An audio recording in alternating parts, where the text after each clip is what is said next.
bienvenue pour cette nouvelle conférence métier du coup à l'ETNA. Vous qui êtes en ligne et vous qui êtes du coup juste ici. On va faire une conférence avec la société Altersys, notamment monsieur du coup Boudard, qui est juste là. Et le thème de la conférence aujourd'hui, ce sont les tests de performance et leur nécessité dans le développement des projets. Bonne conférence à tous. Donc, bonjour. Donc, merci à celles et ceux qui sont présents sur cette conférence. On est la minorité. Oui, voilà. Bon, c'est un peu souvent le cas dans les écoles comme ça d'ingénieurs, en tout cas très techniques. Donc je vais avoir le plaisir de vous faire une conférence sur un métier qui n'est pas connu et qui gagne à être connu, qui s'appelle les tests, et notamment des tests techniques, qui sont les tests de performance. Donc moi, je me présente déjà, je suis Philippe Boudard, je suis ingénieur de formation. J'ai commencé par faire du développement. Comme c'était il y a longtemps, c'est des langages que vous ne voyez plus maintenant. Il y avait du Fortran ou du Basic, des choses comme ça. Ensuite, j'ai fait du support technique aussi. Donc l'autre côté, la partie avec régler les problèmes. Ensuite, j'ai fait du projet, gestion du temps, des ressources, des coûts. Et puis en 2001, j'ai créé une société avec une autre personne, avec un ami qui était sur Lyon. Moi, j'étais sur Paris. Une société qui s'appelle Scopteam, qui s'appelait Scopteam, et dont l'idée était de créer du service autour du test de performance déjà à l'époque, puisque c'est quelque chose qui arrivait sur le marché, tester les performances applicatives des systèmes d'information, avec évidemment des technologies qui n'étaient pas celles qu'on a aujourd'hui, mais c'était déjà l'idée. Voilà. Donc après, j'ai abandonné la technique il y a une petite dizaine d'années pour me consacrer, la société se développant, à la gestion, au recrutement, au commerce, etc. Toutes les arcanes du fonctionnement d'une société. Aujourd'hui, Scopteam a été racheté par le groupe Altersys et depuis 2012, nous faisons partie du groupe Altersys et la société s'appelle Altersys Performance. Voilà. Donc je vais vous parler pendant une petite heure, 3/4 d'heure, 1 heure d'un certain nombre de thèmes que vous voyez là et j'espère que je vais vous donner envie de venir faire du test de performance, en tout cas de réfléchir à ce métier qui n'est pas connu mais qui est passionnant et il y a une partie qui va bien vous intéresser. C'est la numéro 3, c'est pourquoi est-ce que je vous suggère de vous intéresser à ce métier et pourquoi pas d'imaginer de nous rejoindre ou une société qui fait ce genre de métier parce que c'est vraiment un métier intéressant pour les ingénieurs. Donc le groupe Altersys a été créé en 2008 par monsieur Guy Puech, qui est un homme du sport de haut niveau et qui a créé sa société sur les valeurs du judo qui sont résumées en haut du slide. Respect, honnêteté, engagement, cohésion, fierté. Dans la société, M. Puech aime bien prôner ces valeurs-là et il les met en pratique au quotidien à travers Altersys Performance et à travers les autres entités du groupe. L'humain est très important dans notre société, qui reste à taille humaine, même si vous pouvez le voir sur ce slide. Un développement assez rapide, à la fois un développement par recrutement, mais aussi un développement par des sociétés qui sont dans le périmètre du système d'information et qui nous rejoignent au fil du temps. Aujourd'hui, nous sommes un petit peu plus de 350 sur 8 agences et 5 pays, et donc une société avec un chiffre d'affaires également qui croît et qui se développe très régulièrement dans tout ce qui est informatique, système d'information. Pour ce slide-là, je vais passer la parole à Kelly. Ce n'était pas prévu, mais comme elle est responsable du recrutement chez Altersys et qu'en plus elle a eu la chance de venir déjà à l'ETNA, elle va juste vous parler de ce slide. Donc bonjour tout le monde. Je pense que certains d'entre vous m'ont sûrement déjà rencontré ou pas.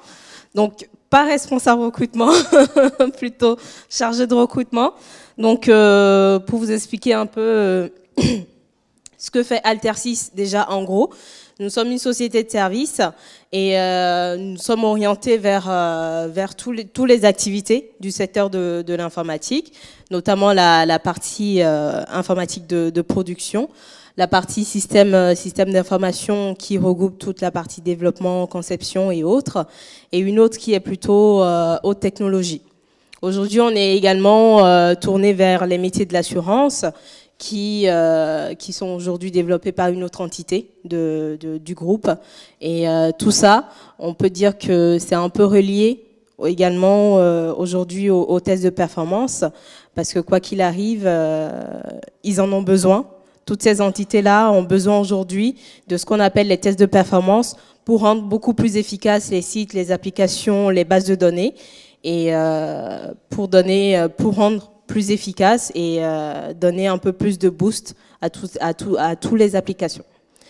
Donc, je repasse la parole à Philippe qui vous dira un peu plus sur ces fameux tests et j'espère que ça vous donnera plutôt envie de rejoindre ce secteur. Merci Kelly. Donc vous voyez, on est présent vraiment dans tous les domaines du système d'information. Voilà, tout ce qui est très technique, hein, système, réseau, développement, TMA, intégration, conception, ingénierie aussi, tout ce qui est un peu scientifique. Donc il y a vraiment beaucoup de choses à faire dans une entreprise comme la nôtre, qui est très très orientée système d'information. Donc le test de performance. Avant de rentrer vraiment sur la partie perf, le test, c'est quoi tester? Donc tester, c'est mesurer la qualité et s'assurer que lorsqu'on va mettre une application en production, quand on va la donner à des utilisateurs, elle va bien fonctionner. Elle va bien fonctionner sur deux axes. L'axe métier, l'axe fonctionnel, il faut que ça marche, il ne faut pas qu'il y ait de bugs, il ne faut pas qu'il y ait d'erreurs dans les résultats. Ça, c'est plutôt le mode unitaire et le mode qui est lié à un métier. Et puis la partie technique qui est plus, est-ce que ça fonctionne vite? Est-ce que les temps de réponse perçus par les utilisateurs sont les bons? Il y a quelques années, dans les grosses entreprises de services, faire du test, c'était un petit peu, allez, pour caricaturer, tu n'as pas de mission, on va te faire du test. Depuis 10, 12 ans, le test est devenu un vrai métier, avec des formations, avec des certifications, et sur les projets informatiques, le test peut représenter jusqu'à 40% du budget. Donc c'est un vrai métier à développer, et on peut faire carrière dans le test. Donc, j'ai créé Scopteam en 2001, j'ai des personnes qui sont avec moi depuis l'année 2004, 2005, 2006. Et il y a moyen de faire une carrière. On commence par junior, on devient expert, puis on devient senior, puis on se spécialise sur certaines parties dont on parlera tout à l'heure. Donc un vrai métier, le test. Les objectifs majeurs, hein, détecter les anomalies, trouver les défauts le plus tôt possible. Et puis surtout, plus on trouve tôt des anomalies, plus on trouve tôt des problèmes de performance, et moins ça coûte cher de les corriger, parce qu'il n'est pas question de mettre en production des applications qui fonctionnent ni bien, ni vite. Des fois, on est obligé de les retirer de la prod, et ça coûte un argent monstrueux, et ça coûte aussi une perte de crédibilité et d'image par rapport aux clients et par rapport à tout ce qui est aujourd'hui sur les réseaux. Donc valider l'opérabilité du système, ça veut dire, en synthèse, hein, comme je l'ai expliqué juste avant, les fonctionnalités, l'utilisabilité, est-ce que c'est agréable de se servir de cette application? Est-ce qu'elle a un design qui nous plaît bien, qui nous donne envie de l'utiliser? Est-ce qu'en termes de sécurité, on est bon? De plus en plus souvent, on parle aussi de tests de sécurité, ce qu'on ne fait pas nous chez Altersys Performance pour le moment, mais on y pense, parce que les failles dont on entend parler, ça coûte énormément d'argent et ça fait aussi que les applications, on doit les éteindre, on doit les retirer de la mise en production. Éviter les pertes financières, éviter les pertes d'image, éviter les pertes de crédibilité. Voilà.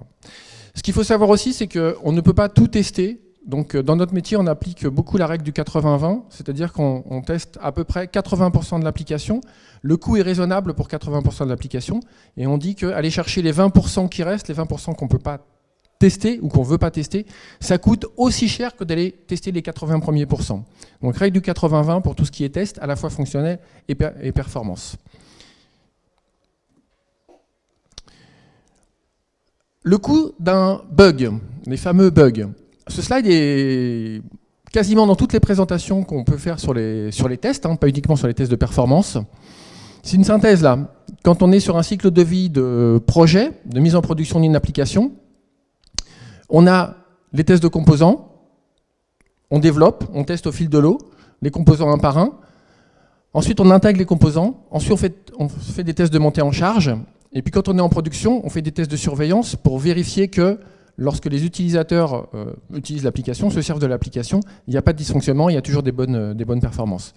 On voit que si, lorsqu'on fait des tests unitaires au moment du développement, on trouve un bug, on va dire que le corriger, ça coûte 1 jour homme ou 10 jours homme. Sur la même application, si on détecte ce bug au moment des tests de montée en charge, les tests de montée en charge se font juste avant la mise en production, ce qu'on appelle la pré-production, les analyses et les statistiques montrent que ça coûte 10, donc 10 fois plus que si on l'a découvert au moment du développement ou des premiers tests unitaires. Et lorsque ce dysfonctionnement-là, lorsque ce bug se produit en production, au moment où on est en train de faire la surveillance, ça va de 100 à 1000. Tout ça pour essayer de sensibiliser. Alors c'est un slide qu'on montre beaucoup à nos clients lorsqu'on fait des présentations pour essayer de convaincre nos clients de faire des tests et de travailler avec nous pour faire des tests. On essaye de les sensibiliser au fait que les tests, il faut les faire obligatoirement, parce que si on ne les trouve pas avant, si on les trouve en prod, ça coûte tout ça. Et puis il faut les faire le plus tôt possible. Et de plus en plus, je ne sais pas si vous avez des cours sur les méthodologies agiles, DevOps ou autres, de plus en plus, on teste, au fil de l'eau d'ailleurs, je crois, il y a un slide là-dessus, on teste le plus tôt possible dès les phases de conception et de développement des applications. Alors maintenant, on rentre sur la partie plus performance. Les objectifs des tests de performance. Mesurer avant la mise en production, dans des conditions, si possible, réelles, les conditions qu'on va avoir lorsqu'on mettra l'application à disposition des utilisateurs, le comportement du système d'information, de l'architecture cible. Il y a deux grands axes dans ce qu'on mesure quand on fait les tests de performance. Il y a les temps de réponse, ce que vous percevez lorsque vous vous connectez à l'application, ce que l'utilisateur perçoit, est-ce qu'il est satisfait, est-ce qu'il peut naviguer rapidement, est-ce qu'il peut mettre des articles dans un panier rapidement, est-ce qu'il va passer sa commande rapidement, est-ce qu'on va valider sa commande rapidement. Donc ça, c'est ce qu'on appelle des temps de réponse. Et on peut aller, lorsqu'on mesure les temps de réponse, très finement. On peut aller sur une page, on peut aller sur le chargement d'une image, on peut aller sur le temps de réponse d'une requête. Donc ça, c'est le premier axe vraiment important de la partie performance. Et on regarde ça, on mesure ce qu'on appelle des métriques. On mesure le comportement des différents composants, ce qui se passe sur les différents serveurs, sur la base de données, sur le serveur web, sur le serveur applicatif. Et on regarde sur chacun de ces serveurs la mémoire, la CPU, la bande passante du réseau, et de plus en plus finement, le garbage collector d'une machine Java, le nombre de threads qui sont utilisés, etc. Donc, si on devait faire une synthèse, faire des tests de performance et mesurer en performance une application, c'est sur ces deux axes-là. Le temps de réponse et les comportements de machine. Si un temps de réponse n'est pas bon, c'est mécanique, hein, c'est mathématique, ça veut dire que quelque part, il y a un composant qui s'est engorgé qu'il faut régler. Donc les tests de performance, les clients nous demandent de les faire pour examiner la conformité d'un système avant la mise en production. Est-ce que quand je vais mettre en production, ça va bien se passer? Également les limites de fonctionnement de l'application. J'ai prévu que mon application doit fonctionner pour 1000 personnes en même temps qui s'en servent. Est-ce qu'à 1000 ça passe? Est-ce que je peux aller à 1500? Est-ce que je peux aller à 10 000? Qu'est-ce qui se passe à 10 000? Quel est le composant qui va lâcher? Donc c'est ça, mesurer les limites de fonctionnement. Et globalement, valider l'architecture d'un système d'information tel qu'il a été prévu et tel qu'il a été conçu. Donc si vous compreniez bien ce que je suis en train de vous dire, c'est que les tests de performance, dans 90-95% des cas, on les fait avant la mise en production. On les fait pour que le client se rassure, pour que lorsque l'application est livrée aux utilisateurs, il n'ait pas, ou le moins possible, de défaillance de performance. Temps de réponse et métrique, et donc comportement des machines. Si vous avez des questions qui vous viennent au fil de l'eau, n'hésitez pas.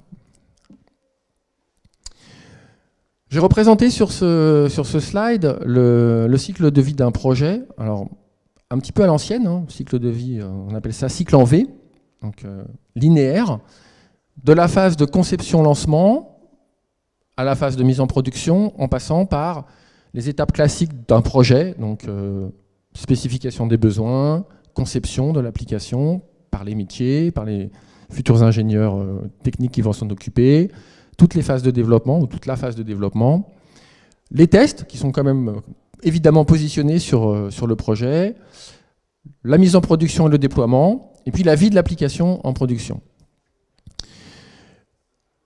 J'ai positionné deux grosses étapes pour les tests de performance, et je pense qu'il est très très important d'initialiser les tests de performance dès la phase de spécification des besoins. Alors évidemment, on est sur la spécification, ça veut dire qu'on n'a pas de code, donc on ne peut pas faire de test en soi, on ne peut pas mesurer le temps que ça prend pour exécuter une requête, pour passer dans un module applicatif. En revanche, on peut déjà les initialiser, c'est-à-dire prévoir un budget pour faire les tests, prévoir un budget pour la partie performance, et surtout, aller voir le projet en lui demandant quels sont vos attendus en termes de performance. Qu'est-ce qui vous semble acceptable de par le point de vue de vos utilisateurs? Qu'est-ce qui va faire que votre application va être bien accueillie par vos utilisateurs? Donc ça, il faut le penser dès le début et préparer justement une stratégie de test de performance, une stratégie de test fonctionnel, une stratégie de test de performance, donc de test global, au moment de la conception. Ensuite arrive le développement et les premières livraisons. Et donc les tests techniques, tests de performance, doivent se faire dès la phase de livraison des premières moutures de développement, il y a un gros rush au moment de la mise en production, au moment du déploiement. C'est ce qu'on appelle les tests de montée en charge. Ils sont faits en pré-production. La simulation, à travers un équipement qu'on va voir tout à l'heure, du nombre d'utilisateurs qu'on va avoir en nominal ou en maximal sur l'application, et à ce moment-là, le constat de bons temps de réponse, de bons comportements de machine ou pas. Donc un gros travail ici. Et puis derrière, la partie test continue sur une phase qui est plus du monitoring, mais qui fait encore même partie des tests de performance au moment de la mise en production et surtout au début de la mise en production. Tout le travail qu'on fait consiste à essayer d'anticiper tous les problèmes de performance qu'on pourrait avoir avant qu'on soit dans la vraie vie, puisqu'on est sur du virtuel et on est sur de la pré-production. Malheureusement, il y a quand même des cas de figure où, en prod, on s'aperçoit qu'il y a des choses qu'on a ratées. Donc il faut également être présent sur la partie performance au moment des premiers jours de production. Ensuite, normalement, si au bout d'un mois, 2 mois, 3 mois, on n'a pas de problème de performance en production, on peut imaginer que ça se passera bien. Bon, de temps en temps, il peut y avoir quand même des dysfonctionnements, notamment sur les sites de e-commerce. On fait beaucoup de tests de performance sur les sites de e-commerce. Au moment du Black Friday, au moment de l'ouverture des soldes, il y a des pics de charge qu'on essaye aussi d'anticiper, mais on ne voit pas forcément tout. Vente privée qui prévoit que de 8h à 9h du matin, au moment des soldes, il va y avoir 10 000 personnes qui vont se connecter par minute. Bah, si c'est 15 000, bah, ça sera trop, ou ça sera peut-être un petit peu plus que ce qu'on aura testé, donc il peut y avoir des mauvaises surprises. Mais en règle générale, quand on fait bien les tests de performance, on anticipe vraiment bien tous ces problèmes-là. Depuis à peu près 2 ans, le cycle que je vous ai proposé tout à l'heure, le cycle en V, chez certains clients, il est un petit peu dépassé et on travaille de plus en plus sur des tests en mode agile et DevOps. Vous avez des cours sur ces parties-là?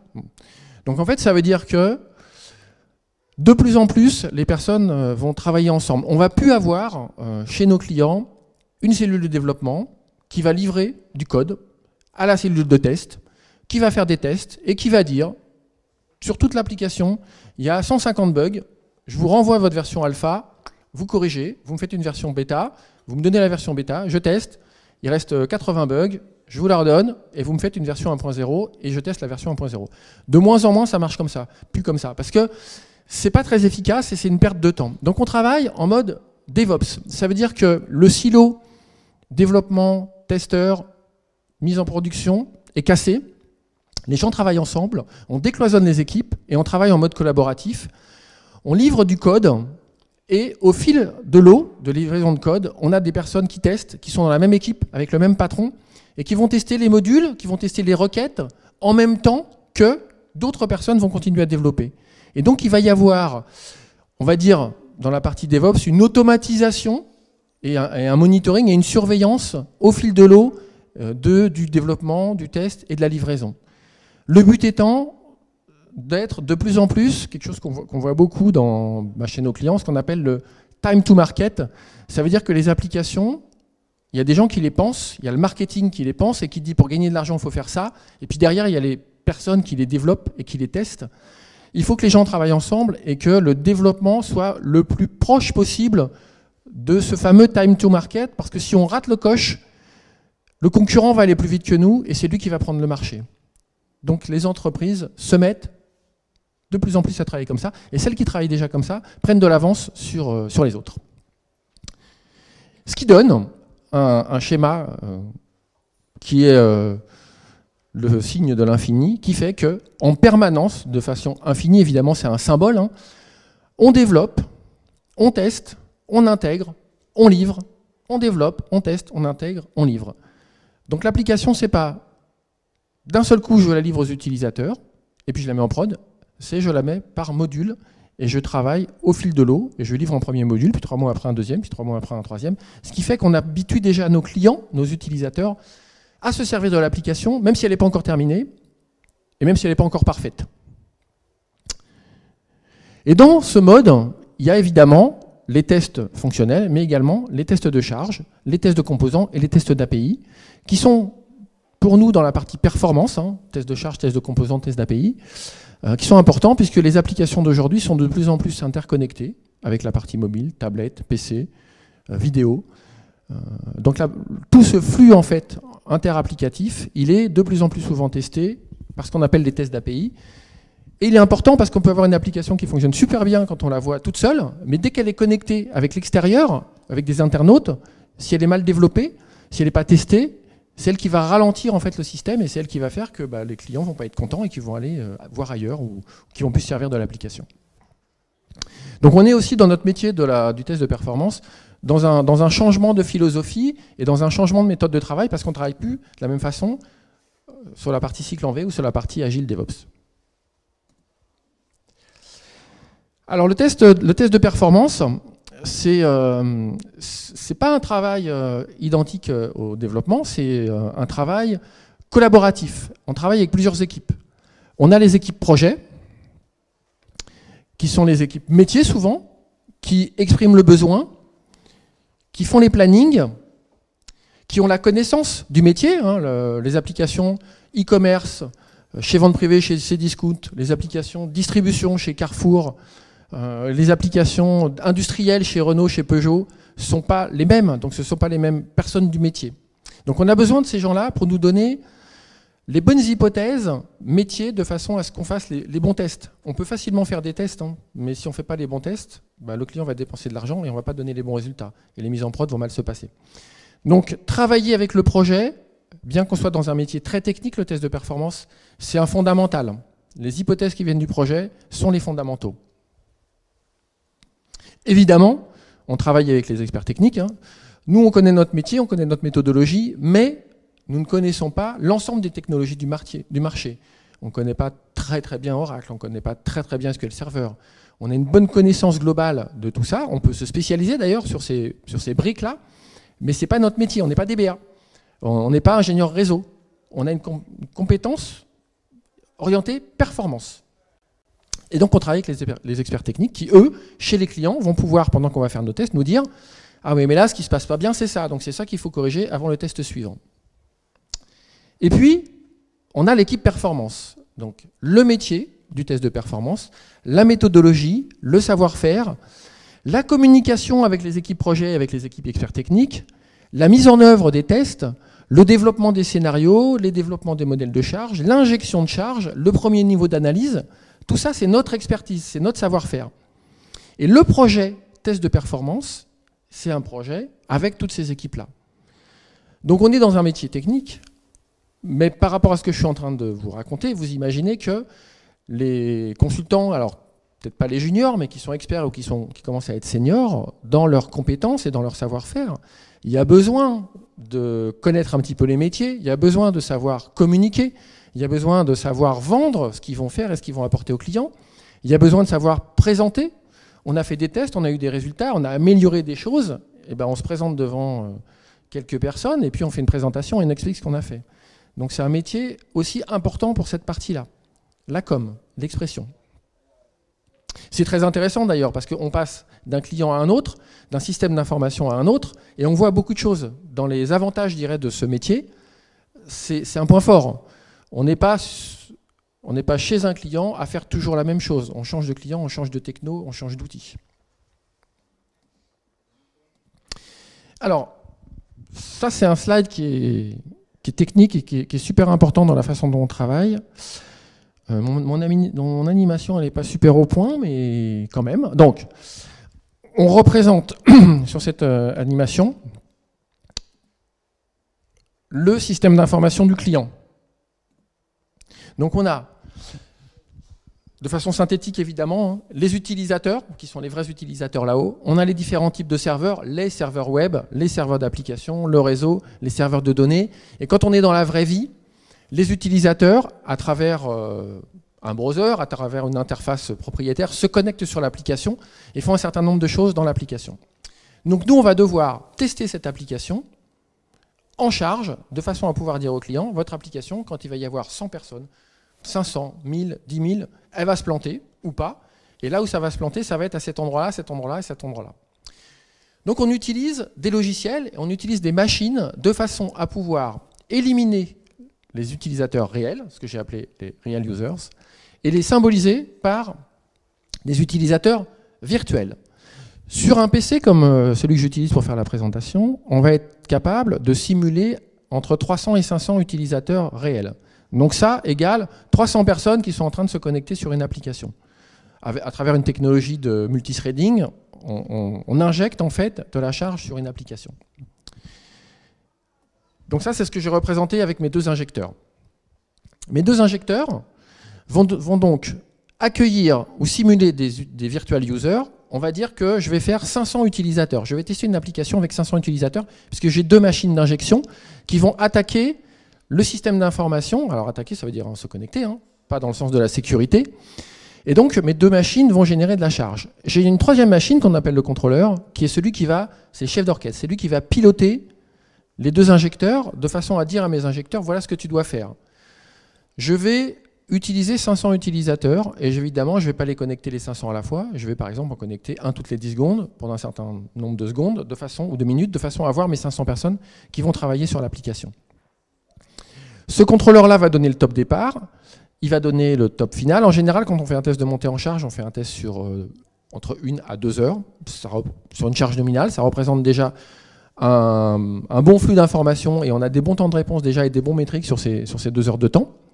Donc mon contrôleur va piloter la charge et va prendre les temps de réponse des scénarios utilisateurs que je vais injecter sur le système d'information. Au préalable à tout ça, sur mes injecteurs, je suis allé voir le métier et je leur ai dit, messieurs du métier, que font vos utilisateurs? Donc ils se connectent, ils naviguent dans une application, ils choisissent des articles, par exemple, pour reprendre un exemple type vente privée, c'est Discount ou autre, ou la Redoute. Ils mettent en panier ou pas, ils payent avec la carte bleue, ils se déconnectent. Donc ça, c'est une transaction métier. Cette transaction, moi, je vais en faire un programme avec un outil. Je vais faire un programme, je vais la scripter, et c'est ce que je vais injecter. Donc, mon contrôleur, à travers les injecteurs, injecte une charge. La charge, elle est représentée ici. Ce contrôleur, si elle est un peu vite là, hop, sur mon animation, ce contrôleur va prendre des temps de réponse. Et en même temps qu'il va prendre des temps de réponse, je vais avoir positionné sur les différents serveurs des composants de monitoring, de surveillance, qui ne sont pas intrusifs, qui font simplement de la lecture de composants. Sur ces composants-là, je vais dire, voilà ce que tu mesures. Ce que je disais tout à l'heure, par exemple, tu mesures la CPU utilisateur, la CPU système, la CPU idle. Tu mesures les entrées-sorties disques, la vitesse d'accès aux données, la vitesse d'accès au cache. Tu mesures la bande passante, la latence sur le réseau. Tu mesures tout plein de choses, les threads, le comportement des JVM. Et pendant que je vais injecter ma charge et pendant que mes utilisateurs virtuels vont travailler, alors ce qu'il faut voir, c'est que je fais du vrai travail. Quand je fais de l'update dans une base de données, je le fais vraiment. Pendant que je vais faire ces manipulations sur les systèmes d'information, je vais prendre les mesures de charge et je vais prendre ce qui se passe en termes de monitoring sur les machines, les différents composants, pour, au final, sur mon système d'information, être capable de dire, alors là il y a une courbe, malheureusement, on la voit sur l'écran, mais c'est un jaune qui passe pas très bien sur le slide, pour au final être capable de dire à mon client, voilà, quand je suis à un certain niveau de charge, j'ai des temps de réponse, alors bon, qu'on ne voit pas avec mes scénarios, des temps de réponse qui peuvent, ici vous devinez des pics de charge, donc au lieu d'avoir quelques secondes de temps de réponse, là j'en ai quelques dizaines, et mes machines qui se comportent bien ou qui ne se comportent pas bien, sachant que je vais être capable au final de dire, tiens là, quand j'ai un pic de charge là, c'est parce que j'ai une mesure ici sur la CPU qui est à 100%, et une machine à 100% de CPU pendant quelques secondes, très vite, elle s'engorge, et si elle s'engorge et que d'autres machines sont dépendantes du résultat qu'elle va donner, en chaîne, je vais commencer à avoir des temps de réponse qui sont plus bons. Donc on corrèle des temps de réponse avec des métriques système de façon à être capable de dire à notre client, les temps de réponse ne sont pas bons à tel endroit, dans telle requête, 90% sont bons, mais 10% ne sont pas bons, et l'endroit où c'est pas bon, c'est là. Il y a un travail sur les tests de performance, il y a un travail qui est technique et qui demande une compétence de développement. Alors, dans les personnes qu'on recrute chez Altersys Performance, ce ne sont pas des développeurs, en tout cas ce ne sont pas des personnes qui ont envie de faire de leur métier du développement, mais nous avons besoin d'une compétence de développement. Pourquoi ? Depuis tout à l'heure, je vous parle de scripts, de programmes qui vont simuler la charge sur un système. Le métier nous donne le scénario dont je parlais tout à l'heure et nous, on va en faire un programme. Donc on va utiliser un sniffer, on va se mettre sur un poste client, on va utiliser un sniffer et on va jouer, d'un point de vue métier, la transaction jusqu'au passage de la commande et la déconnexion de l'application. Le sniffer va nous enregistrer le flux. Vous avez déjà vu utiliser des sniffers? Ouais. Donc le sniffer va voir tout, par exemple, tout le protocole, tout l'HTTP, HTTPS, HTML, ou alors les différents échanges de buffers de sockets. Tout ça, ça va être dans un programme. Je vais utiliser la partie sniffer de mon outil de test de montée en charge. Et ce programme, derrière, je vais devoir le comprendre et surtout le variabiliser. Alors pourquoi le variabiliser? Parce que mon sniffer, il va capturer des choses et ça va être en dur. Par exemple, je me connecte sur une application et je me signe. Username Philippe, mot de passe Boudard. Très bien. Et ensuite, je navigue. Évidemment, si je fais 500 personnes qui travaillent en même temps sur l'application, je vais devoir utiliser 500 comptes, 500 personnes différentes, si on veut être vraiment dans la réalité. Et donc, mon username Philippe, je vais en faire une variable C, une variable Java, une variable VB, de façon à ce que, au lieu de le mettre Philippe en dur, je vais chercher dans une liste de valeurs la première valeur, la deuxième valeur, la troisième valeur, pour que quand je joue mon script pour 500 personnes différentes, à chaque fois que je le joue pour une personne, je vais chercher une valeur différente. Donc ça s'appelle variabiliser. On variabilise un article, par exemple. Je commande un pantalon, il y en a un qui va en prendre un bleu, l'autre qui va en prendre un rouge, l'autre qui va en prendre un vert, un qui va prendre du 40, l'autre du 42, l'autre du 44. Et tout ça, dans mes scénarios, je dois faire en sorte que ce soit des variables plus ou moins aléatoires, en tout cas différentes, de façon à éviter les phénomènes de cache et de façon à reproduire la vraie vie. Et ce travail-là de variabilisation, c'est du code, c'est de la programmation. Alors évidemment, ce n'est pas de la programmation super évoluée, on ne développe pas une application. On a un sniffer qui va nous faire 50% du boulot, et les 50% restants, c'est nous qui le faisons parce que le script qui a été capturé, c'est du code. Alors ça peut être du C, ça peut être du C++, ça peut être du JavaScript, ça peut être du Java, ça peut être du PHP, ça peut être tout type de langage de développement qui a été utilisé pour développer le site que je vais tester en performance. Donc cette compétence développement, même si elle ne représente pas 100% de mon boulot, quand je fais des tests de performance, notamment lorsque je suis plutôt junior ou expert outil, elle va représenter 30%, 40%, 50% de mon boulot. Donc la compétence dev, elle est très importante. Lorsqu'avec Kelly, on recrute des nouveaux collaborateurs, notamment des collaborateurs juniors, qu'on va former aux outils de test de performance, le socle de développement est important pour nous. Il faut comprendre l'algorithmie et il faut être capable de variabiliser et de développer un programme. Donc la capture, je la fais là. Et la capture, elle voit tout le flux jusqu'au serveur de données avec les allers-retours. Et c'est ce que je vais travailler. Et c'est ce qui va me permettre aussi de mesurer les temps de réponse sur chacun des composants, puisque je vais avoir une partie du flux sur le réseau, une partie du flux sur les serveurs web, sur les serveurs d'application, et une partie du flux sur les bases de données, notamment tout ce qui est requête. Donc un projet de test de performance, c'est synthétisé sur ce slide. Hein. Il y a la partie définition, travail avec le métier, préparation des bons scénarios, analyse des besoins, réalisation du plan de test, combien d'utilisateurs on va tester, combien de requêtes ils vont faire par minute, combien de requêtes ils vont faire par seconde, qu'est-ce qu'ils vont faire. C'est la partie définition. Ensuite, on a la partie préparation, donc développement des scripts, préparation du jeu de données. Vous avez compris avec ce que je vous ai dit juste avant, les données doivent être variables au fil de l'eau, de façon à ce qu'elles ne soient pas en cache. On va installer la plateforme d'injection que vous aviez sur le slide d'avant, les injecteurs et le contrôleur. On va installer aussi la partie monitoring. Et une fois qu'on a nos scripts, une fois qu'on a nos jeux de données, une fois qu'on a notre plateforme d'injection et de surveillance, on est prêt pour faire ce qu'on appelle, dans un terme guerrier, les tirs, l'exécution des tests. On envoie ce niveau de charge. En général, on commence par, allez, on va dire 10 utilisateurs, 50, 100, 500, 1000, 10 000. On a déjà fait des tests à jusqu'à 10 000 utilisateurs simultanés, avec une vingtaine de machines. Et on exécute, et donc on prend, dans la partie analyse, les temps de réponse et les métriques, le comportement des différentes machines. Et on regarde si ça correspond à ce que le métier nous avait donné ou à ce qui est réaliste. Naviguer dans une application avec une demi-seconde de temps de réponse, ça peut aller. Naviguer avec 3 secondes entre chaque écran, très vite, ça ne va plus aller. Vous allez dire, non mais je vais laisser tomber vente privée, je vais aller chez Showroom Privé parce que ça ne va pas du tout.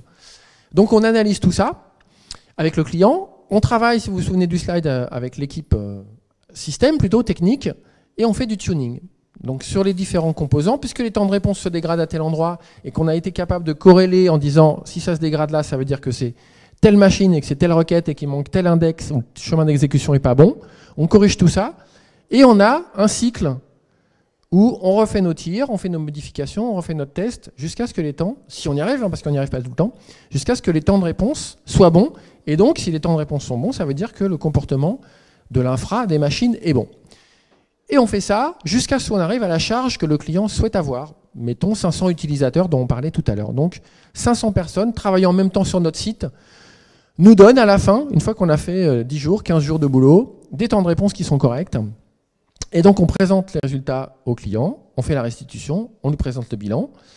Ça lui a coûté de l'argent, des fois un petit peu cher, mais au moins, il s'est acheté une assurance, il va mettre en prod, il va livrer son appli à ses utilisateurs, et il va se dire, ça va bien se passer.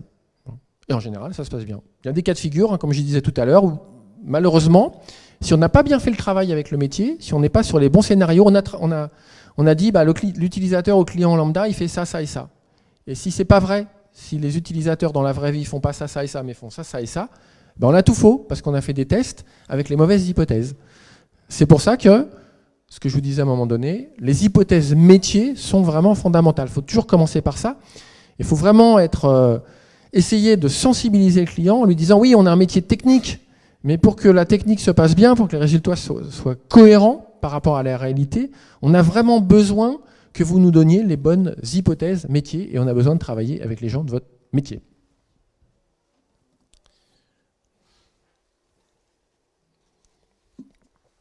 Donc là, on a vu un peu le cœur du métier de test de performance. Alors si je le décline assez rapidement, je vais vous passer en revue les 4 premiers. Il y a différents types de tests dans la famille des tests de performance. Le premier, c'est les tests de charge, c'est celui que je vous ai illustré tout à l'heure. On va mesurer la performance d'un système d'information, donc d'une application sous une charge nominale. Depuis tout à l'heure, je prends l'exemple de 500. Avec nos injecteurs, on va faire une montée en charge. On va tenir une charge de 500 utilisateurs qui vont jouer des scénarios métiers pendant un temps, 1 heure, 2 heures. On va les déconnecter et on va regarder, on va analyser ce qui se passe en termes de temps de réponse, en termes de machine, sur cette application pendant 2 heures de temps. Et on va dire au client, ça va bien se passer ou ça va pas bien se passer. Pendant qu'on est là, avec notre machine d'injection, nos utilisateurs, nos jeux de données, nos scénarios, on va pousser. Je vous en parlais également tout à l'heure. Donc ça s'appelle un test aux limites. C'est-à-dire que 500, c'est bien, ça passe bien. Qu'est-ce qui va se passer à 1000 ? Demain, après-demain, il va y avoir de plus en plus d'utilisateurs sur mon site. Et j'ai envie de savoir, j'ai pas envie de tout recommencer dans 6 mois ou dans 1 an, puisque j'ai fait appel à une prestation d'Altersys Performance, je vais pousser à 1000 utilisateurs. Et donc, je vais monter ma charge jusqu'à 1000 utilisateurs. Et de la même façon, je vais regarder ce qui se passe sur les temps de réponse, sur le comportement des machines, au-delà de la charge nominale, sur ce que je vais appeler une limite. Alors, la limite, ça va peut-être être 1000, ça va peut-être être 1500, ça va peut-être être 10 000, je ne sais pas, mais je vais regarder en limite ce qui va me lâcher en premier, de façon à pouvoir faire ce qu'on appelle du capacity planning, anticiper, quand j'aurai un niveau de charge qui sera bien supérieur, les composants que je vais devoir surveiller et peut-être améliorer. Peut-être que le serveur de données, je vais devoir doubler sa CPU à un moment donné.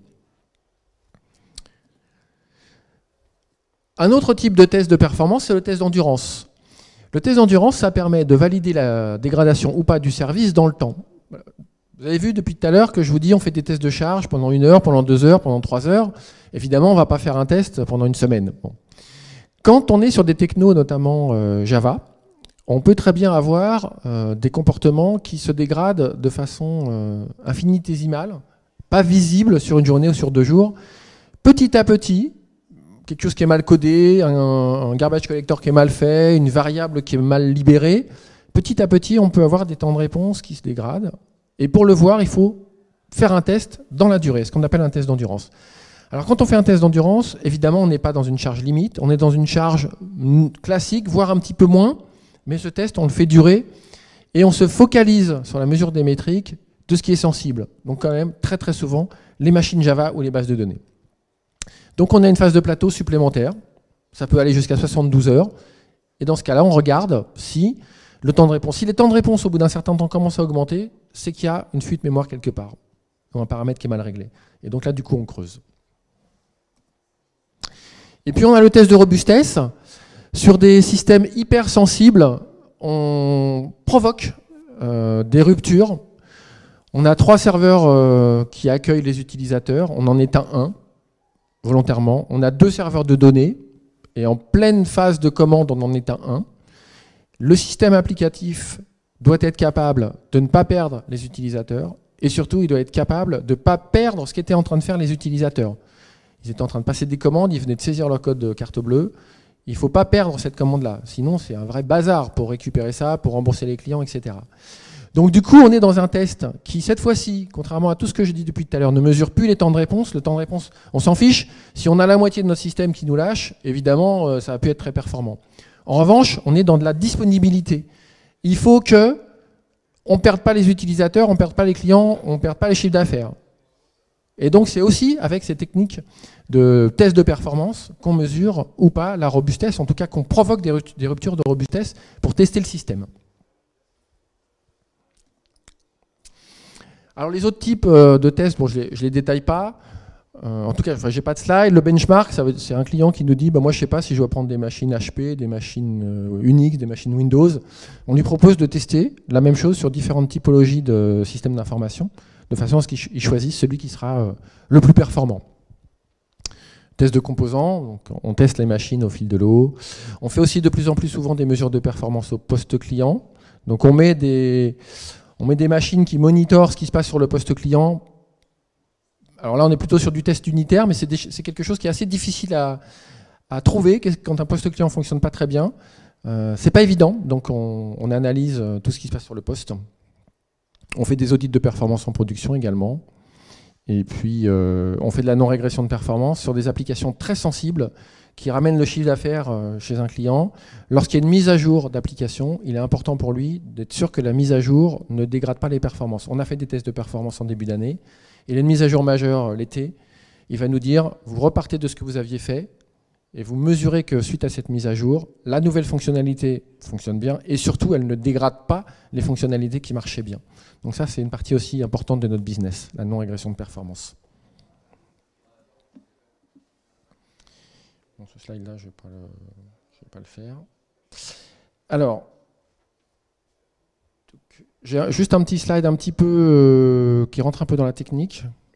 C'est celui-là. En fait, lorsqu'on fait notre travail de test de performance, on est capable de mesurer ce qui se passe sur à peu près 95% des systèmes d'information. Il y a des applications qui sont développées avec du langage propriétaire qui vont faire que, comme on est obligé de voir le flux, le variabiliser et l'injecter sur le système d'information, si on ne voit pas le flux, évidemment, on ne va pas pouvoir faire notre test. En tout cas, on ne va pas pouvoir injecter du flux. On va pouvoir mesurer ce qui se passe sur les machines, mais on ne pourra pas injecter. Et du coup, les outils qu'on utilise, ce que j'ai appelé les sniffers de tout à l'heure, ne vont pas nous permettre de le faire. On a quand même 95% des cas de figure qui nous permettent de mesurer ce qui se passe sur les machines, injecter de la charge. Donc là, voilà, j'ai fait, c'est pas exhaustif, hein, mais on voit que tout ce qui est Java, .NET,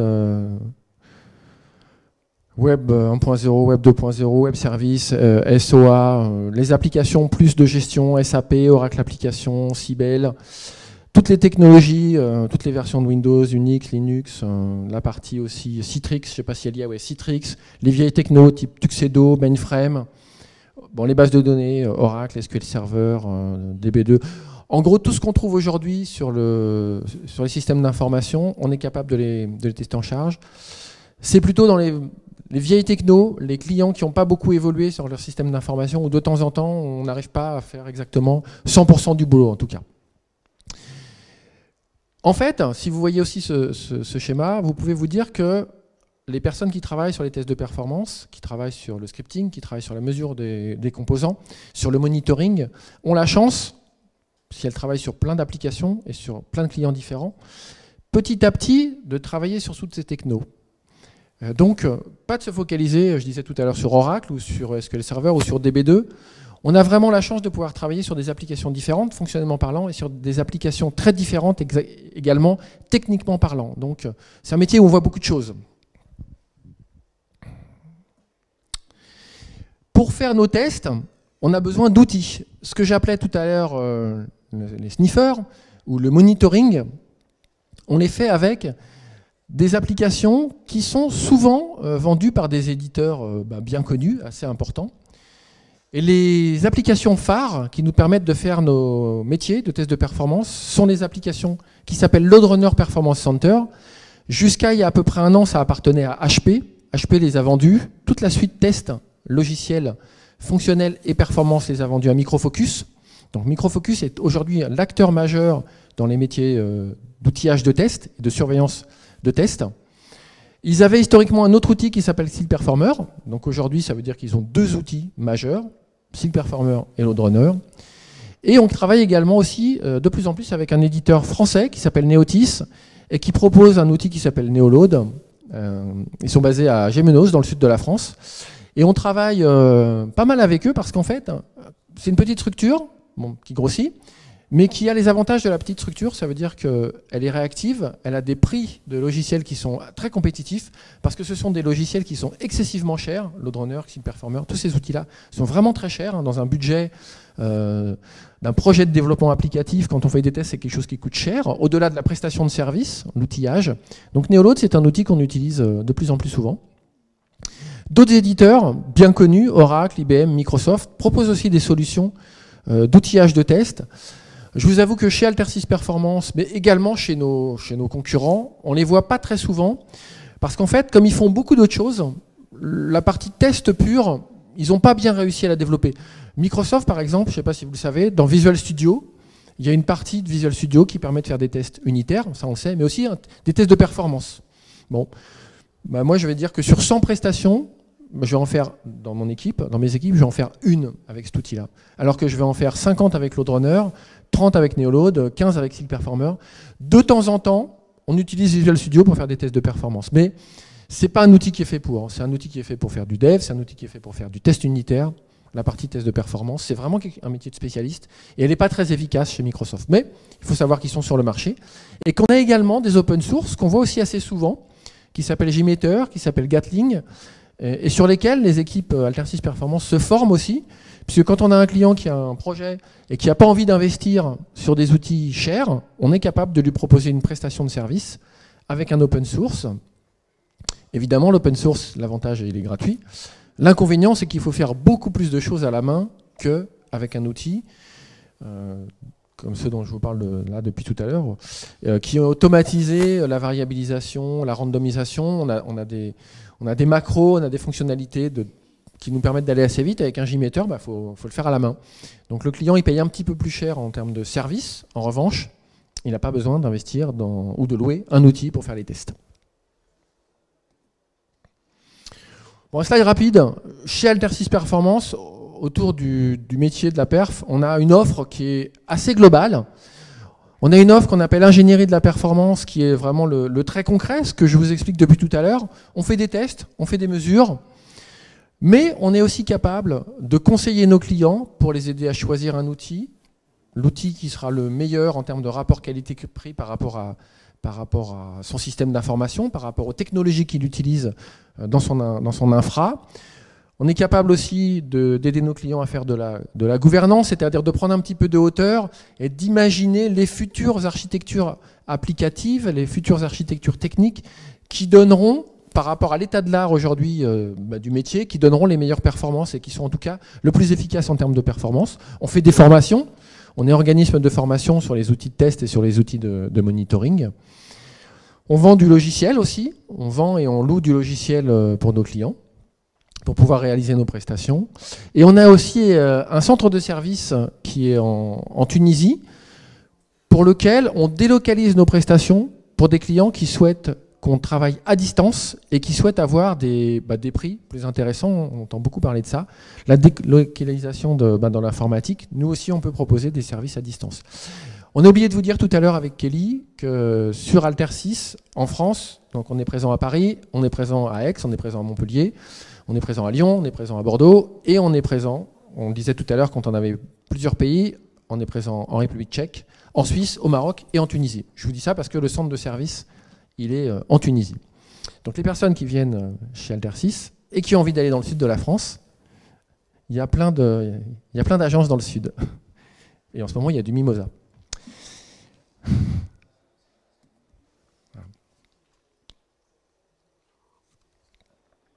Un petit transparent sur la partie monitoring. C'est une offre qu'on est en train de développer actuellement. Je vous ai parlé quasiment exclusivement de tests de performance pendant la phase de développement, de conception et de pré-production. Et puis j'ai un petit peu introduit la partie prod, complètement à droite du cycle de vie de développement d'une application. L'APM, Application Performance Monitoring et Management, comme on veut, soit monitoring, soit management, c'est la supervision en prod. Et c'est quelque chose qui se développe de plus en plus, et surtout, c'est un outillage qui est un petit peu différent, hein, il faut du logiciel pour pouvoir faire ça. On corrèle et on couple de plus en plus nos prestations avec des outils d'injection de charge et de monitoring, et des outils de surveillance pour aller de plus en plus finement dans les analyses et les diagnostics et le tuning qu'on peut faire pour nos clients. Donc on développe cette activité. Les outils sont un petit peu différents. Je ne les ai pas présentés sur le slide d'avant. Il y a 2 gros éditeurs en France actuellement sur ces outils qui s'appellent Dynatrace et AppDynamics. C'est des éditeurs américains. Et du coup, ça permet de faire un certain nombre de choses en plus du test de performance. Donc collecter des métriques, interpréter ces métriques et aussi avoir une vue perception utilisateur à partir de ces métriques-là.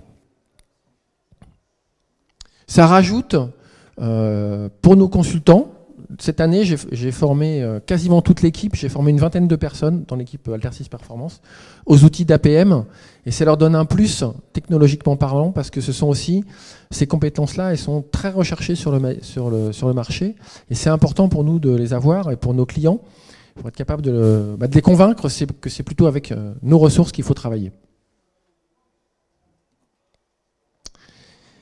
Est-ce que vous avez déjà quelques questions ou pas par rapport à cette présentation? Alors, je fais vite, hein, on pourra en parler pendant longtemps, mais le but c'est déjà de vous sensibiliser à ce métier. Je pense que vous l'aviez peut-être jamais entendu parler du métier de test de performance. Le test, oui, sûrement, test de performance, non. Le principe des tests de montée en charge, la simulation d'une charge, et des mesures de temps de réponse et de corrélation avec des métriques. C'est un métier qui n'est pas enseigné dans les écoles. Vas-y.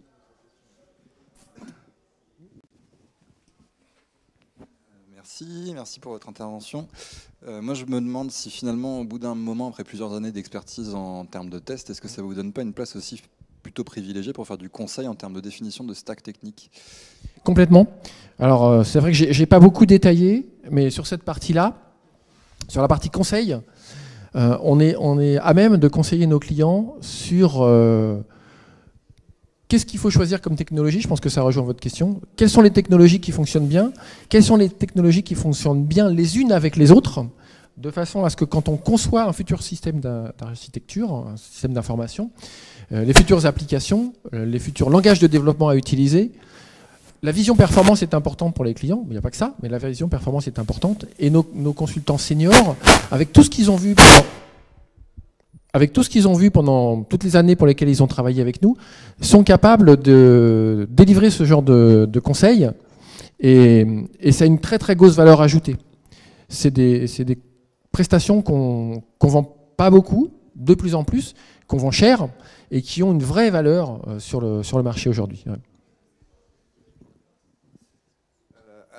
Parce que d'après ce que j'ai compris, vous êtes beaucoup sur de l'étude de comment l'infrastructure réagit à l'applicatif, oui. Puisque du coup vous êtes, vous allez intervenir sur des langages très très différents, vous n'allez pas rentrer dans le code métier à proprement parler. Oui. Est-ce que en revanche l'émergence d'outils comme Docker, Ansible, GitLab, l'intégration continue, ce dont vous parliez tout à l'heure, ne sont pas des éléments qui vous permettent justement de rentrer plus en profondeur dans la collaboration avec les équipes et donc du coup de commencer à taper à l'intérieur des applis finalement? Oui, de plus en plus.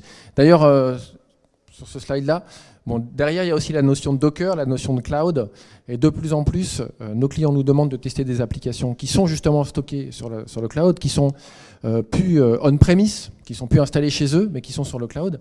Alors, à nouveau le métier change.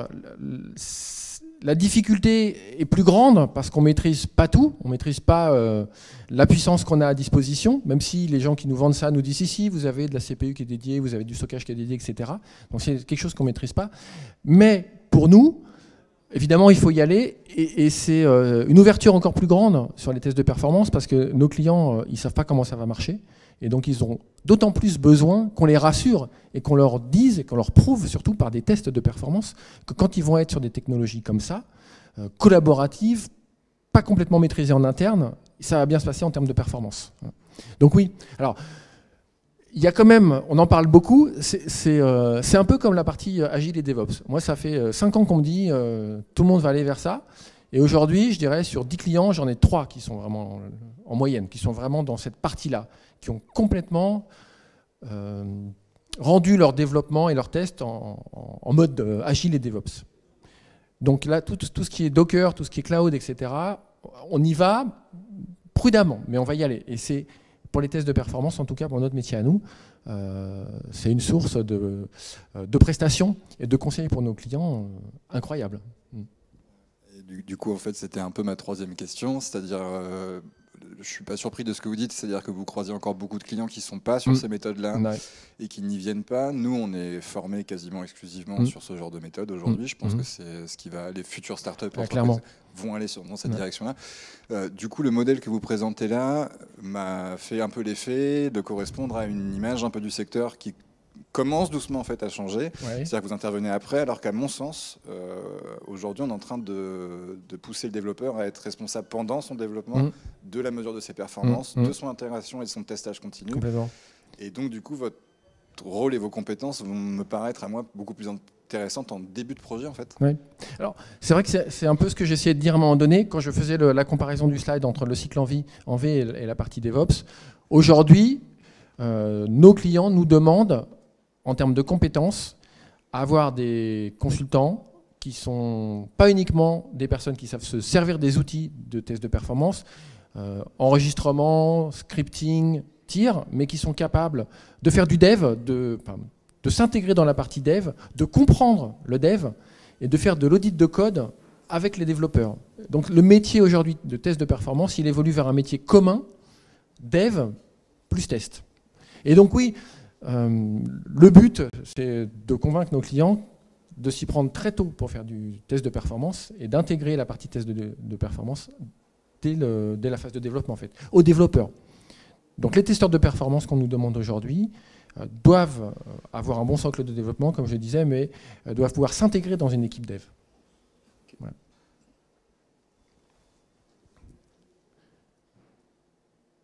Donc c'est intéressant vos questions, parce que c'est les questions que se posent nos clients. Ils ont envie d'y aller, mais ils ont du mal à y aller, parce que ça demande à ce qu'ils un grand compte, je ne vais pas le nommer, mais un grand compte qui nous demande de passer en mode Agile, DevOps, on a 4 personnes chez ce client-là sur tout ce qui est test de performance. On forme nos consultants à ça, mais lui, il a du mal à y aller quand même. Alors il nous dit depuis 2 ans, il faut y aller, mais quand il est devant un projet pour lequel il faut travailler en mode DevOps sur toute la partie test de performance, c'est très compliqué. Donc dans les grosses structures, c'est compliqué. Mais il y a des clients qui y vont et qui se disent pas possible de faire marche arrière et on y va. Et au début, c'est un peu compliqué. Au début, les résultats ne sont pas forcément là. Mais au final, c'est eux qui vont être gagnants. Moi, ça m'interroge à titre personnel en termes de démarche professionnelle, c'est-à-dire on parle toujours des tests et de la performance finalement comme un échelon qui serait soit en cours, soit à la fin d'un développement de projet. Ça me paraîtrait complètement ahurissant de dire à un client à un moment donné, après lui avoir livré une application, bon bah voilà, on a fait les tests à la fin et voilà comment ça se passe. Pour moi, c'est des étapes qui devraient s'intégrer dès le départ, en fin de compte, et on est vraiment poussé dans cette direction-là, quoi. Donc le test en fin me paraît de moins en moins valable, en fait. Complètement. Il y a 5-7 ans, on faisait que des tests en pré-prod. Et quand, c'était aussi un petit peu l'histoire des slides, quand on s'apercevait en pré-prod qu'on s'était trompé de type de base de données, ou qu'on s'était trompé d'architecture technique, voilà. Ou quand on s'apercevait que... Moi, une fois, j'ai fait des tests de performance sur une application, et il n'y avait pas beaucoup d'utilisateurs, il y en avait 100, et ben on a cassé l'appli à 3. Tellement c'était mal codé. Et alors l'appli, elle a été jetée, quoi. C'est une caricature que je vous fais là, mais parce qu'il n'y avait jamais eu de test. Les tests unitaires de performance, ils n'étaient pas faits, les tests de connexion, ils n'étaient pas faits, les requêtes, elles n'étaient pas testées à plus d'un utilisateur. C'était un truc de fou. Et il y a 5-10 ans, on faisait qu'en pré-prod. Aujourd'hui, quand même, dans les équipes, il y a quand même de plus en plus des choses qui sont faites. Alors pas dans l'état de l'art, mais de plus en plus en amont. Et il faut convaincre nos clients, et des fois c'est compliqué, que les tests, pas uniquement les tests fonctionnels, les tests de performance, les mesures, on doit les faire très tôt. Et c'est un vrai challenge de les convaincre. Donc voilà. Puis des fois, ils ne veulent pas. Bon. Et donc ça, toutes vos questions, ça m'amène en fait à mes 2 derniers slides. Donc les jeunes qui nous rejoignent en fait chez Altersys Performance pour rentrer dans ce beau métier du test de performance, j'ai essayé, alors c'est pareil, hein, c'est pour donner une idée, après ça dépend de chacun, j'ai essayé de donner un peu des étapes de ce qu'on apprend quand on vient chez nous au niveau technique et au niveau outillage et au niveau compétences méthodologiques et métiers. Ce qui est incontournable, et ce qu'on fait dès les premiers mois, je pense que vous l'avez bien compris, pour faire des tests de performance, il faut des outils. Et il faut connaître ces outils, il faut savoir les manipuler, il faut savoir les paramétrer, il faut savoir faire des scripts, il faut savoir variabiliser. Donc on commence par former nos jeunes recrues sur des outillages. Moi j'aime bien dire qu'à la fin de la première année, il faut connaître 2 outils. Aujourd'hui, connaître 2 outils, c'est par exemple LoadRunner et Neoload. Il faut être capable évidemment de comprendre un scénario métier et de le transcrire en script, donc de le développer ce script, de le variabiliser. Évidemment, il y a tout un aspect méthodologique. On ne s'improvise pas en une semaine à faire des tests de performance. Hein. Il y a tout un savoir-faire, toute une méthodologie. Il faut aussi convaincre le client de la bonne manière de faire, ne serait-ce que pour rejoindre vos questions sur la partie DevOps ou autre. Il faut être capable aussi de faire des installations, un premier niveau de monitoring, et puis rédiger un plan de test, présenter, bon, peut-être pas toujours, parce que ce n'est pas forcément évident non plus. Ensuite, sur les premières années, au bout de 2 à 3 ans, les consultants sont plutôt sur du chef de projet performance, donc ils font du pilotage. Ils ne rédigent pas uniquement le plan de test, mais ils participent et ils rédigent la stratégie de test. Ils sont capables également de faire les premiers niveaux de diagnostic. Pour faire des bons diagnostics, ça ne s'apprend pas en fait. Enfin, ça ne s'apprend pas ici. On peut vous donner de la théorie ici, mais ça s'apprend sur le terrain avec des consultants seniors qui, dès qu'on va commencer à injecter de la charge et où les temps de réponse vont commencer à partir en live, savoir aller au bon endroit et être capable de dire mais oui, mais là c'est une base de données Oracle, donc là tu as mal taillé ta SGA, et puis ton chemin d'exécution il n'est pas bon, ton index c'est pas comme ça qu'il faut faire. Voilà. Tout ça, ça prend aussi avec des projets où on travaille avec des consultants seniors ou avec des DBA chez les clients.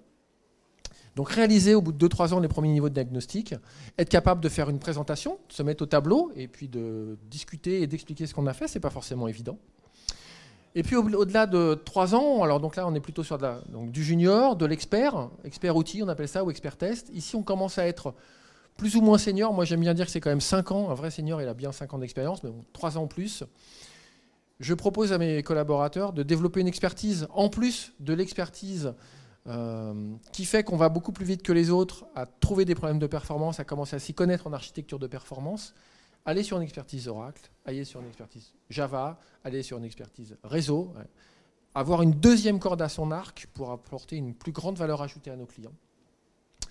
Et puis on a assez régulièrement des projets assez critiques, dont critiques ça veut dire souvent qui sont vitaux en termes de revenus et en termes de niveau de disponibilité pour les clients. Ils ne sont pas forcément techniquement très compliqués, mais un client qui va avoir une application qui va être mise en prod et qui va générer 80% de son business, il n'a pas le droit à ce que pendant 6 heures, elle ne soit pas disponible. Bah, sinon, il dégage, hein, on le vire. Donc ces projets-là, il faut vraiment être senior pour les traiter. Et on en a quand même assez souvent sur des périodes un peu critiques, type, je parlais tout à l'heure, Black Friday ou au moment des soldes, on a des DSI qui nous sollicitent pour des projets. Et donc tout ça, ça nous amène aussi de plus en plus, alors un peu plus tard, où ça peut être en même temps qu'on est sur la partie 2 à 3 ans, puisque tout à l'heure je vous disais que j'étais en train de former toutes mes équipes sur la partie APM. La partie monitoring qui était oubliée dans les métiers du test de performance jusqu'à il y a quelques années, elle rentre en compte dès les premières années où on travaille sur les projets, et elle apporte une valeur ajoutée pour rentrer dans l'audit de code et dans ce qui se passe sur les machines Java, dans ce qui se passe sur le code Java, dans ce qui se passe sur les machines .NET. Et donc ces outils-là, qui permettent d'optimiser et de faire des audits, on les intègre de plus en plus dans les compétences de nos consultants. Donc soit on peut se spécialiser sur la partie APM, ou alors aller vers d'autres métiers, parce que tout ce qu'on a fait pendant toutes ces années dans des métiers du test de performance, ça nous permet, si on a envie de changer, de devenir ingénieur système, de se spécialiser sur une base de données, de devenir DBA, de devenir architecte, urbaniste, pourquoi pas, Et puis, aller vers les métiers de la prod. Les métiers de la prod, c'est des métiers qui sont super intéressants aussi, puisque là, on est avec des utilisateurs au quotidien, des dizaines, des centaines, des milliers d'utilisateurs, et avec des problématiques de temps de disponibilité de machines, de performance de machines au quotidien. Les personnes qui travaillent en exploit et en responsabilité de production, elles ont beaucoup de responsabilités sur leurs épaules, pas mal de stress, mais elles sont sur des métiers super intéressants. Et puis, moi j'ai des consultants, je vous le disais tout à l'heure, qui sont là depuis, donc ça va faire 15 ans, et qui sont sur la partie senior. En ce moment, ils regardent vers la PM, ils gèrent des projets critiques, ils m'aident à recruter, ils pilotent des juniors, ils leur apprennent le métier. Donc il y a moyen, si on le veut, de faire carrière aussi dans ces métiers-là. C'est pas forcément au bout de 3 ans qu'on va se dire bah, ça y est, j'ai fait le tour, j'allais faire autre chose. Pourquoi pas? Mais c'est des métiers qui nous permettent de faire carrière aussi, les métiers de test et notamment de test de performance. Et pour terminer, pourquoi est-ce que c'est un bon métier pour un ingénieur, pour quelqu'un qui aime la technique et la technologie? Je pense que dans mon discours, vous avez bien senti que c'est un métier technique, c'est un métier d'ingénieur, c'est un métier d'expert. C'est un métier qui permet de faire du développement, qui permet de faire du réseau, qui permet de faire de la base de données, qui permet de donner une bonne vision d'un système d'information, d'une infra, du fonctionnement des différents composants les uns avec les autres et du fonctionnement des applications qui s'appuient sur ces composants. Donc vraiment une bonne idée. On ne se spécialise pas tout de suite, mais on devient assez bon dans plein de choses. Et je pense que pour un ingénieur, avec la curiosité qu'il y a derrière le métier de l'ingénieur, c'est quelque chose qui est intéressant. Pas tout de suite se spécialiser. Il demande des qualités humaines et relationnelles importantes. L'exercice que je suis en train de faire devant vous, il y a des moments où il faut le faire devant les clients. Il faut aller présenter devant un DSI et puis toute son équipe des résultats, savoir ce qu'on a fait, pourquoi on l'a fait, savoir l'expliquer, savoir répondre à des questions. Être capable à la machine à café d'expliquer ce qu'on a fait, de dire que voilà, on va faire des performances, pourquoi est-ce qu'on fait des tests, etc. Donc on est vraiment dans un métier où la communication et le relationnel sont importants également. Il faut avoir un bon esprit d'analyse. Le client paye assez cher les prestations, il a envie qu'on aille vite à l'essentiel. Donc la partie synthèse et analyse est super importante. C'est un métier qui est valorisant. Tout à l'heure, je vous disais que j'avais fait du support technique à un moment donné. Je pilotais une équipe de support il y a pas mal d'années. Et mes gars, ils venaient me dire, on en a marre de ce métier, on nous appelle que pour nous dire que ça marche pas, que pour nous dire que notre appli c'est de la merde, que ça va pas. Voilà. Et bien là, on est dans un métier où le client, il nous appelle et il paye pour qu'on le rassure, pour qu'on lui trouve ses futurs problèmes et pour qu'on lui évite d'avoir des soucis en production. Et donc, on est attendu avec le sourire et avec plein de reconnaissance par rapport au métier qu'on fait. Et ça, au quotidien, sur la longueur des années, c'est super important. Voilà. C'est un métier où les profils sont rares. Voilà. C'est un métier qui dit rareté dit valeur. Donc les consultants en test de performance qui sont seniors chez moi, ils ont un bon salaire. Parce que la rareté fait la cherté. Voilà. Et puis, j'ai essayé de vous démontrer sur le slide d'avant qu'on peut très bien faire ce métier pendant quelques années et s'ouvrir du coup à des métiers soit de spécialisation technique, soit de production et d'exploitation. Voilà. J'ai terminé. Ce que j'espère, c'est que je vous ai intéressé au minimum, et puis que je vous ai convaincu que c'est quelque chose qu'il faut regarder. Voilà, je pense que ça, les métiers du test, et notamment les métiers des tests techniques, regardez ça précisément pour une future carrière. Vous avez la formation dans des écoles comme la vôtre qui permet d'aller vers ce genre de métier, ou d'autres. Hein. Tout à l'heure, Kelly disait qu'elle s'occupait du recrutement chez Altersys. Je peux vous dire que des bons développeurs Java, c'est pareil. Voilà, vous êtes sur des... Enfin, aujourd'hui, quand on regarde ce qui se passe, des ingénieurs, on en a besoin, des bons ingénieurs qui à la fois sont bons techniquement et qui sont bons dans la communication, dans la présentation. Ça va aller là-dedans. Voilà. Donc vous êtes sur le bon créneau. Et le métier du test de performance, c'est un métier passionnant. Est-ce que vous avez des questions autres? Non? Avec plaisir.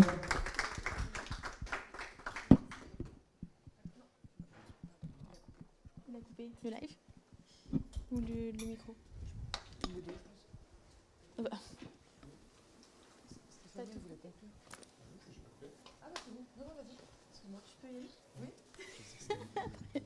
Ok, merci Monsieur Boudard pour cette conférence. Merci à vous de l'avoir suivi. Il n'y a pas de questions du coup sur le live, donc on va pouvoir mettre fin à la conférence. Simplement la prochaine du coup c'est le 22 mars et ce sera sur le Big Data Machine Learning sur le cloud.